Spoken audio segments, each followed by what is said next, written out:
காலையில தூங்கி எழுந்திரிச்சாலே இது ஒரு நமக்கு பெரிய வேலையா இருக்குங்க. என்ன அப்டின்னா, கிச்சன் கிளீன் பண்றது தான். நைட்டு சாப்பிட்டுட்டு அப்டி அப்டியே போட்டாச்சா, சரி ஓகே காலையில கிளீன் பண்ணிக்கலாம்ன்னு அப்புறம் எழுந்திரிச்சு ஃபர்ஸ்ட் வேலையா அதுதான் செஞ்சேன். கிச்சன் எல்லாமே கிளீன் பண்ணிட்டு இருக்கிற பாத்திரம்லாம் எடுத்து கழுவ போட்டாச்சு. அடுப்பையும் வந்து தொடச்சுட்டு டீ வச்சு குடிக்கலாம் அப்டின்னுட்டு டீ வச்சாச்சு. ஆ டீயோட வந்து ரஸ்கோ இல்ல பிஸ்கட் ஏதோ ஒண்ணு வந்து நனச்சு சாப்பிடும்போது ரொம்ப சூப்பரா இருக்கும். பட் இல்லையே என்ன பண்றது? ஆர்வத்தோட டீ குடிக்க போலான்ட்டு போய் பாத்திரத்த எடுத்தா, பாத்திரம் எல்லாம் எதுவுமே கழுவாம கிடக்கு. நம்ம கழுவி வச்சா தானே அங்க இருக்கும்.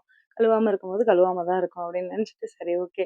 நம்ம வந்து பாத்திரத்த கழுவி டீ வச்சு குடிச்சிடலாம் அப்படின்ட்டு பாத்திரத்த வந்து கழுவிட்டு, அதுக்கப்புறமா வந்து டீ வைக்க ஆரம்பிச்சேன். தம்பி வந்து எப்பயுமே பால் குடிக்க மாட்டாங்க காலையில.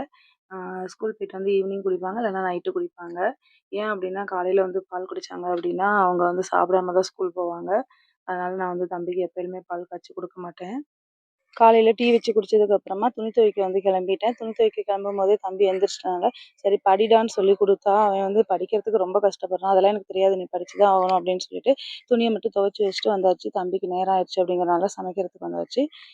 தம்பிக்கு வந்து இன்னைக்கு ஸ்கூலுக்கு பீட்ரூட் சாதம் தான் செஞ்சிருந்தேன். சாப்பிட்றதுக்குமே பீட்ரூட் சாதம் தான் செஞ்சிருந்தேன். அவன் இட்லி, தோசை தான் கேட்டான். சரி ஓகே.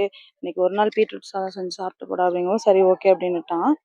தம்பிக்கு வந்து சாப்பாடு போட்டு குடுத்துட்டு, துவைச்சு வச்சிருந்த துணியெல்லாம் வந்து காய போட்டு வந்துட்டேன். அதுக்குள்ள தம்பியும் வந்து கிளம்பிட்டாங்க ஸ்கூலுக்கு.